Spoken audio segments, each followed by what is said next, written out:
vais pas peindre parce que je dois attendre que la peinture sèche un peu plus, parce que je dois mettre le blanc, enfin je dois faire les étoiles sur le drapeau américain. Et voilà, il faut que le fond sèche, donc c'est un peu le problème de la peinture à l'huile. Tu dois parfois attendre 2-3 jours, même parfois une semaine pour continuer de travailler. Donc, soyons patients. Je te dis ça parce que j'ai dégommé pas mal de tableaux en étant impatient. Donc, ce que j'ai fait aujourd'hui, c'est que je suis allé faire des courses. Je suis allé acheter de la peinture. Et donc, je remercie d'ailleurs la personne qui m'a permis d'aller acheter de la peinture. Thumb up. Et si tu veux, je te montre ce que j'ai acheté. Comme il fait froid, comme il fait super froid dans cet atelier, donc au passage, voilà, je vais expliquer pourquoi je suis toujours habillé avec des pulls, parce qu'il fait très froid. Et la deuxième raison pourquoi je mets des lunettes, parce qu'en face de moi j'ai une lampe hyper agressive, comme tu peux le voir. Et je peux te dire que regarder cette lampe en face, c'est impossible sans lunettes. Voilà pour les Ouistiti qui me posent la question, tu vois. Bon alors, les courses, qu'est-ce que j'ai acheté? Donc, je vais te montrer. Bon, voilà. Donc déjà, j'ai acheté ça. Donc tu vas me dire pourquoi. Écoute, ça fait très longtemps que je cherchais une manière de faire des cercles avec de la peinture à l'huile. Et donc je vais dans un magasin. C'est même pas un magasin de peinture, tu vois.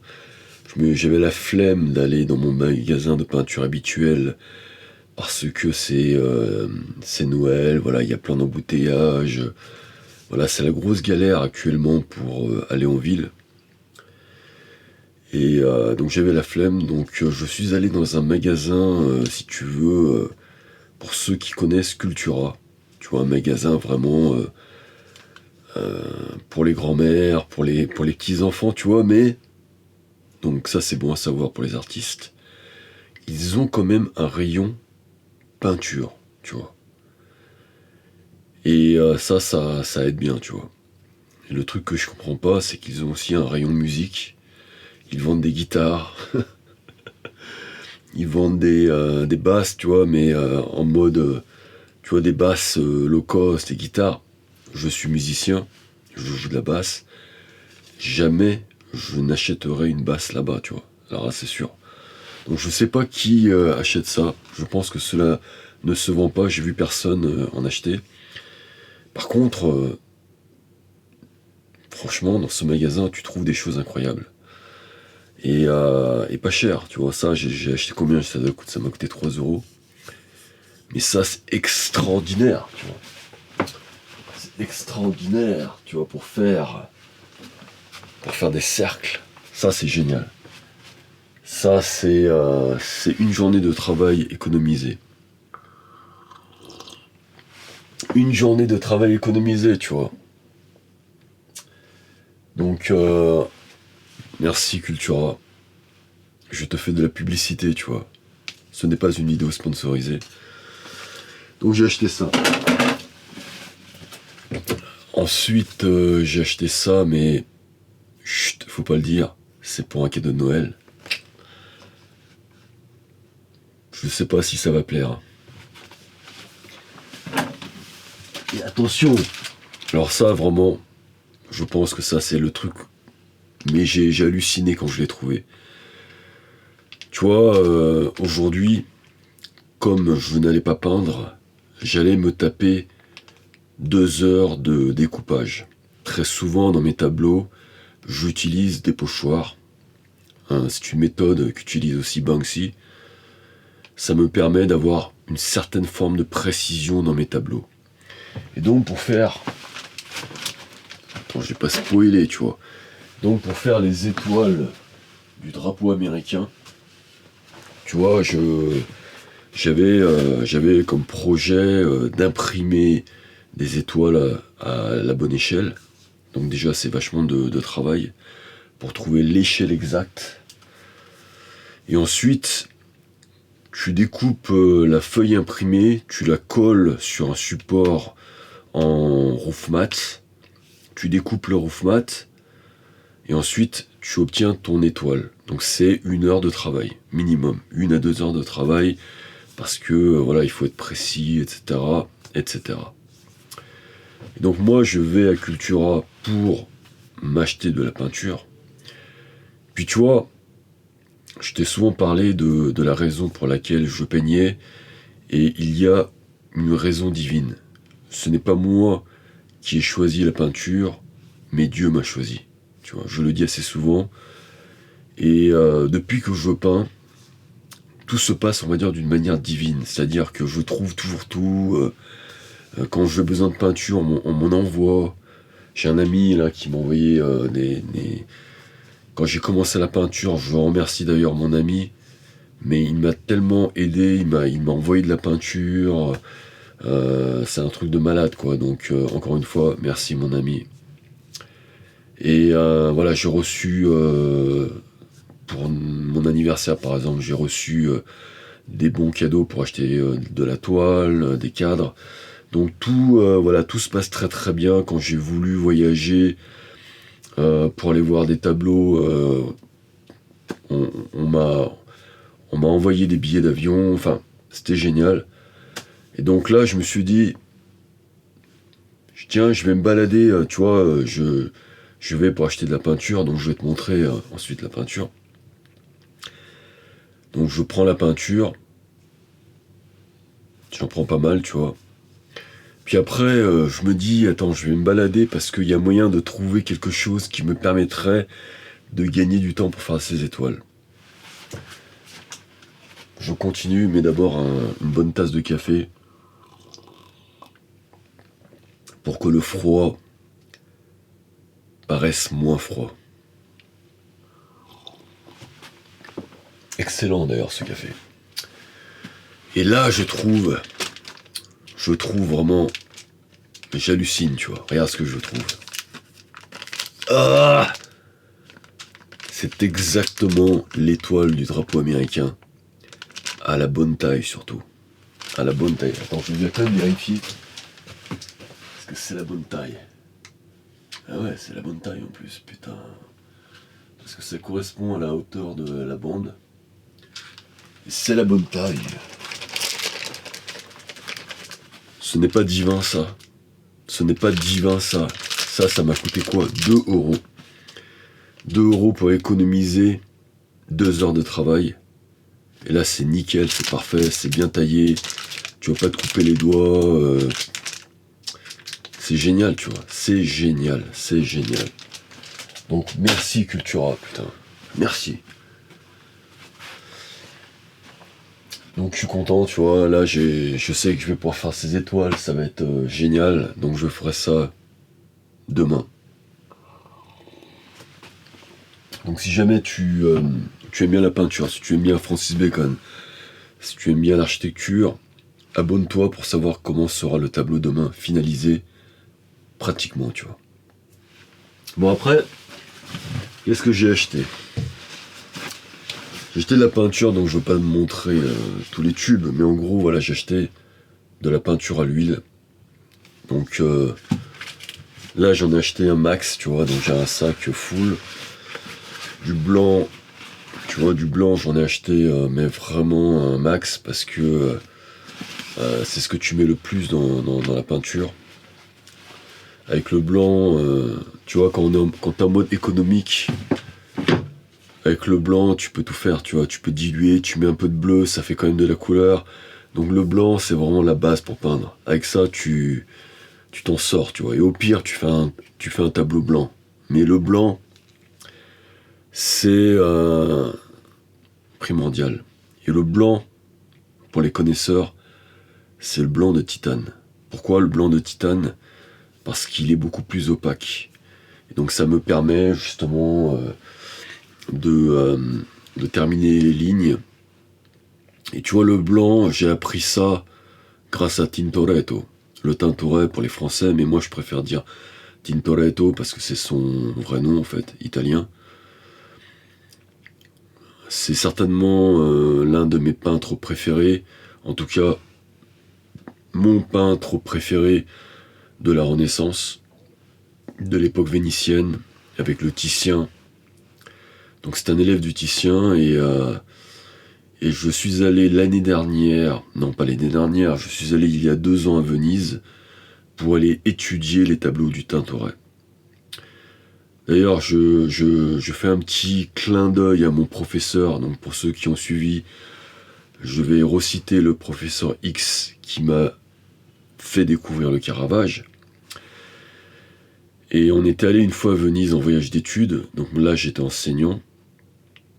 Et en fait, quand je suis retourné à Venise l'année dernière, non, il y a 2 ans, j'ai halluciné parce que je me suis dit, attends, il y a un problème. Là, je parle de professeur X. Quand on était à Rome, tu nous as saoulés pour qu'on aille voir les tableaux du Caravage, tu vois. Tu vois, genre, tous les jours, il fallait voir un tableau du Caravage. Tu vois, c'était vraiment le truc obligatoire. Ce que je ne comprends pas. Pourquoi à Venise, tu nous as pas saoulés pour aller voir les tableaux du Tintoret? Tu vois. Parce que quand tu vas à Venise, si tu ne vois pas les tableaux du Tintoret, tu n'as pas vu Venise. Tu vois. Et moi, quand je suis allé à Venise, cette fois-ci, je suis allé pour voir des tableaux du Tintoret. Et là, j'avais plus qu'une liste. Tu vois, j'avais carrément un livre où il y avait tous les tableaux du Tintoret de A à Z. Un livre extraordinaire. Vraiment le livre parfait. Et je me suis tapé toutes les églises, tous les lieux pour voir les tableaux du Tintoret. Mais il y a 2 lieux qui sont incroyables. Premièrement, l'église à côté de sa maison. Je suis aussi allé voir sa maison.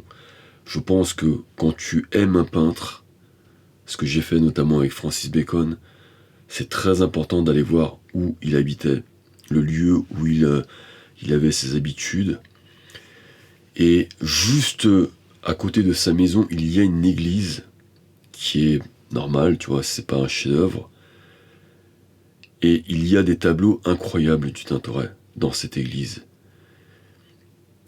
Et quand j'étais dans cette église, une petite anecdote intéressante, c'est que je cherchais de partout la tombe du Tintoret, tu vois. Et donc je marche, tu vois, je regarde de partout. À un moment donné, je fais même une vidéo à un endroit où je marche.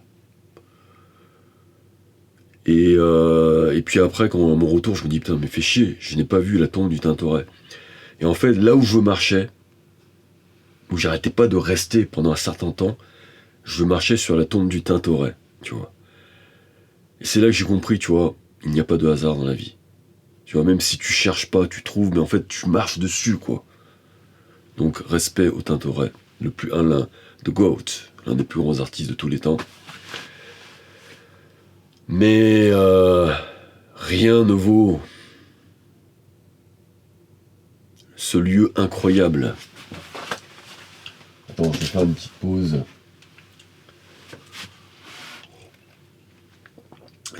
pause. Parce que là, j'ai besoin de boire un café. Et j'ai un trou de mémoire en même temps. J'ai un putain de trou de mémoire sur l'endroit où j'étais. Parce que bon, ça m'arrive. Ça, c'est le problème des artistes. Bon, là, j'ai plus de wifi. Là. C'est quoi ce délire?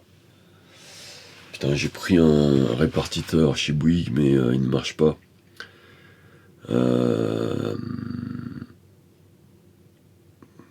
Ça craint d'avoir un tel trou de mémoire.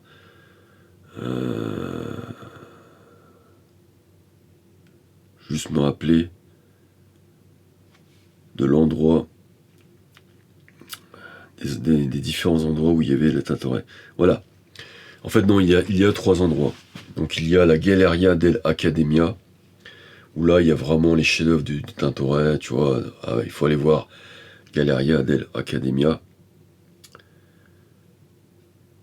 Et l'autre lieu emblématique... Putain, j'ai un trou de mémoire. C'est un truc de malade, quoi. Tu peux pas oublier ça, Johnny. Tintoret, Scuola Grande, Scuola, ouais, c'est ça. C'est ça. Et l'autre lieu emblématique, je voulais pas dire de conneries, donc je préfère rechercher. C'est la Scuola Grande de San Rocco. Excuse-moi pour mon trou de mémoire. Et ça, c'est un lieu incroyable. Quand tu vas dans ce lieu, tu as les plus beaux tableaux du Tintoret.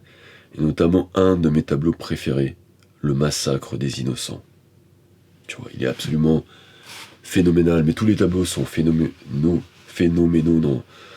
dans cette église. Alors c'est pas vraiment une église, c'est plutôt une école, Scuola Grande, une école qui appartient à une communauté, voilà.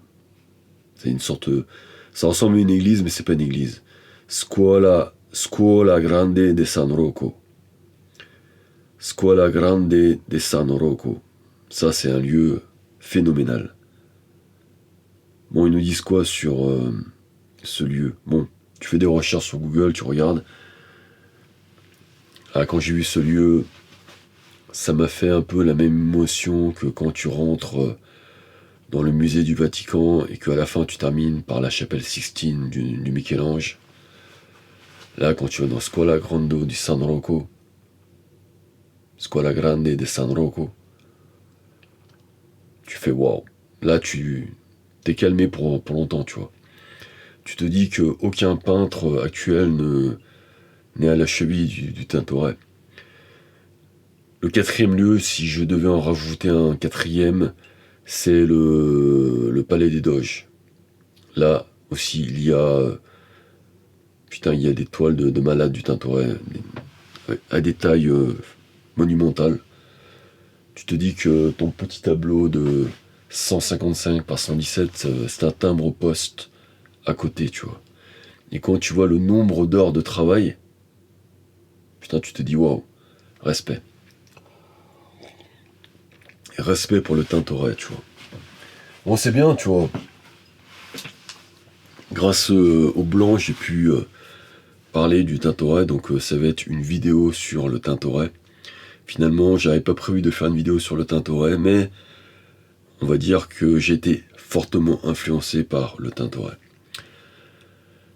Et donc, en observant les tableaux du Tintoret, je me suis rendu compte que ce qui faisait la puissance de ces tableaux, la force, c'est le dernier coup de peinture qu'il mettait. Et tu vois, ce dernier coup de peinture qu'il mettait, ce Tintoret, c'était du blanc. Il mettait ce blanc magique à la fin des tableaux. Ça donnait je trouve, un côté extrêmement moderne au tableau.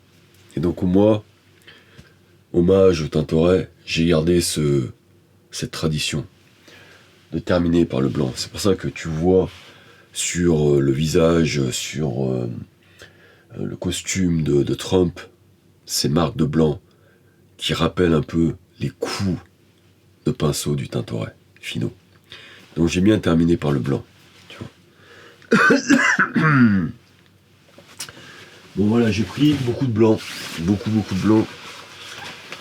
J'ai pris ensuite, j'ai pris du jaune citron. Jaune citron, donc ça c'est un petit clin d'œil à Gerhard Richter. Je t'en parlerai dans une autre vidéo. Merci Gerhard. Et j'ai pris, qu'est-ce que j'ai pris? Mais j'ai pris beaucoup de blanc, j'ai pris beaucoup de jaune. Et j'ai pris du bleu de Céréolum. Parce qu'avec ça, tu peux faire beaucoup de choses. Tu vois, ce sont les couleurs, pour moi, primaires. C'est pas du vrai primaire, mais je préfère le bleu de céréales Cérélum. J'aime beaucoup le vert que tu trouves derrière, et quand tu mélanges avec du bleu Cérélum, ça donne un côté, je trouve, un peu plus froid, un peu plus obscur, tu vois. Donc voilà, là j'ai de la peinture pour un tableau, tu vois, donc finalement, je reviens un peu au prix des tableaux, mais cela coûte cher, ouais. Il y a, en commentaire, un de mes abonnés m'a fait la remarque que la peinture à l'huile coûtait très cher. C'est de l'investissement, voilà, un tableau, tu sais que tu vas mettre... là j'en ai eu pour 150 euros, tu vois, de peinture, plus le cadeau, enfin de matériel. Le cadre derrière, le châssis, tout ça monté, c'est 150 euros aussi, tu vois, vu la taille. Donc tu mets 300 euros pour juste de fourniture pour faire un tableau, donc tu comprends que tu ne peux pas vendre un tableau 300 euros, tu vois, c'est impossible. Impossible. Parce qu'après, t'as le temps, t'as le travail de l'artiste, donc forcément, avant, avant quand je ne peignais pas, je comprenais pas pourquoi les tableaux étaient aussi chers. Maintenant, je comprends, tu vois. Je comprends parce que il y a déjà énormément de matériel. Tu vois, c'est pas comme si tu faisais une aquarelle, tu vois. Beaucoup de temps passé, comme tu peux le voir, il y a des sessions de plusieurs jours, beaucoup de visites de musées, beaucoup de recherches, et comme pourrait le dire Aldo Rossi, moi je cite Aldo Rossi parce que j'ai plus de références en architecture, qui un jour a fait un croquis en 5 minutes, et le maître d'ouvrage lui a dit vous me le facturez bien cher votre croquis de 5 minutes. Et il a dit je l'ai dessiné en 5 minutes mais ça m'a pris 50 ans pour le penser. Et donc derrière cette peinture, ce qui est aussi le cas pour moi, il y a des années de pratique, tu vois, il y a des années d'expérience. Je dessine depuis toujours, depuis que j'ai 3 ans, depuis que, voilà, que je sais tenir un crayon, et j'ai toujours su dessiner. Donc je n'ai pas de mérite à prendre. Ce sont les aléas du métier. Enfin bref, j'aime bien quand même conclure et terminer sur ce que je disais. Je parlais du prix des tableaux, je parlais du temps. C'est-à-dire que des fois tu mets 6 heures pour faire un tableau, mais ce n'est pas 6 heures, c'est parfois l'équivalent de plusieurs années, hein, parce qu'en fait, comme le disait Aldo Rossi, j'ai mis 5 minutes pour faire ce dessin, mais 50 ans pour le penser. Et un tableau, c'est un peu la même chose, c'est-à-dire que c'est le résultat de plusieurs années de recherche. Faire de la peinture, c'est le résultat d'une recherche. Durant notamment ces 3 dernières années, j'estime avoir surtout fait des recherches. La recherche de son style, donc trouver son style, comprendre sa source, comprendre ce que l'on est. Tout d'abord, il faut trouver son style de designer, de créateur, d'architecte. Ensuite, il faut arriver à exprimer ce style dans différentes disciplines, notamment la peinture, ensuite la sculpture, l'architecture. Je pense qu'un artiste, j'appelle ça un artiste universel, c'est un artiste qui n'a pas d'univers, qui n'a pas, je veux dire, de discipline précise, qui est capable d'exercer dans toutes les disciplines comme Michel-Ange, comme Léonard de Vinci, comme l'étaient les grands artistes, même Le Corbusier. Parce que le processus de penser dans l'art est le même. Pour ma part, j'ai une formation d'architecte urbaniste. Penser une chaise, penser une maison, penser un musée ou penser une ville, nous avons le même processus. Dans notre formation, nous le savons. Puisqu'en fait, il ne s'agit que de rapport, il ne s'agit que d'espace, que de rythme. Et dans la peinture, c'est la même chose. C'est pour cette raison que à l'époque de la Renaissance, très souvent, les grands peintres étaient aussi des grands architectes. Giotto, Raphaël étaient aussi des grands architectes. D'ailleurs, j'étais surpris d'apprendre que c'était Giotto qui avait fait le campanile de Florence, qui se trouve juste à côté justement de la fameuse... alors je sais jamais si c'est une cathédrale ou basilique, tu vois. Bon, il me semble que c'est une cathédrale, la cathédrale de Brunelleschi, à Florence, qui est absolument magnifique.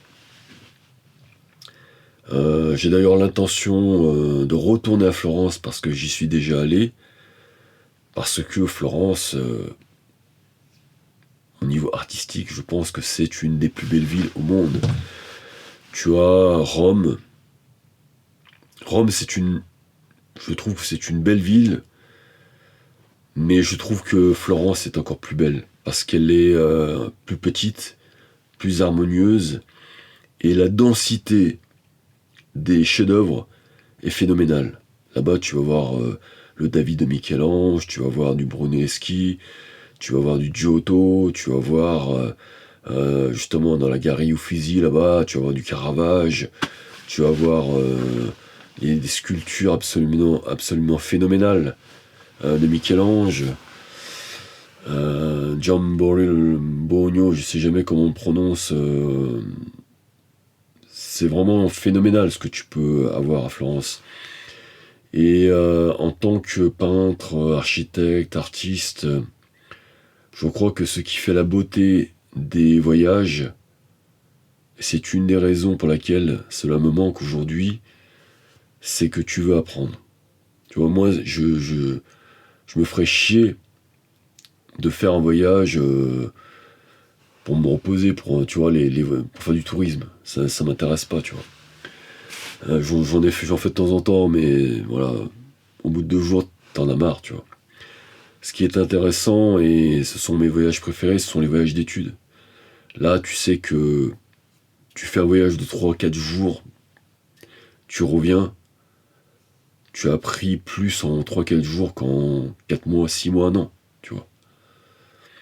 C'est pour cette raison que je conseille à tout artiste qui veut réussir, je parle d'une réussite personnelle, en tant qu'artiste, à l'instar de Van Gogh, de voyager, de faire des voyages d'études.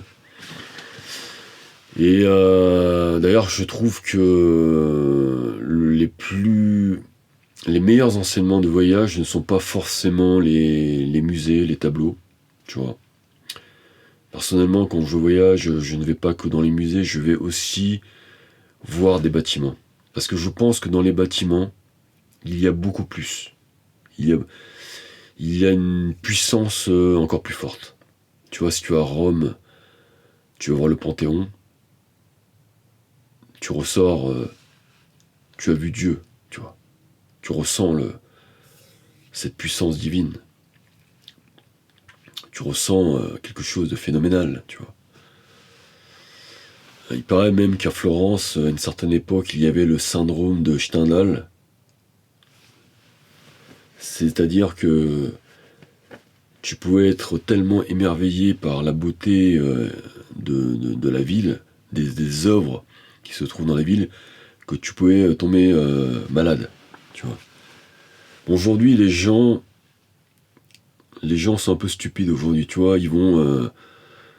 ce que je trouve dommage dans le monde de l'art, c'est que les gens n'ont plus de culture. Tu vois, ils n'ont plus de culture. Donc ils vont aimer un artiste qui fait de la merde avec des bombes. Tu vois, il va poser 3 couches de couleurs. Et ils vont dire, ouais, c'est incroyable, tu vois, c'est de l'art. Alors que t'auras peut-être un artiste qui a passé pendant 30 ans à peindre des chefs-d'œuvre comme Van Gogh, par exemple, et tout le monde va l'ignorer. J'ai l'impression quand même que quand tu as du talent, quand tu as vraiment quelque chose de différent, quand tu es un génie, tu es quand même reconnu à un moment donné, tu vois. Ça, c'est un truc divin, universel. Au moins, les génies, un jour, sont toujours reconnus, même après leur mort, comme Van Gogh. Van Gogh, il n'a pas eu de bol. Je pense que Van Gogh a plus de génie, par exemple, que Picasso, pour moi. Mais pourtant, il n'a pas été reconnu à sa juste valeur de son vivant, ce qui est dommage. Bon, voilà, je vais m'arrêter ici pour cette fabuleuse vidéo qui peut-être a été coupée pendant une demi-heure, je ne sais pas, on verra. Mais d'ici là, je te souhaite une vie fraîchement artistique. Et on se retrouve très bientôt pour une nouvelle vidéo artistique avec des lunettes noires.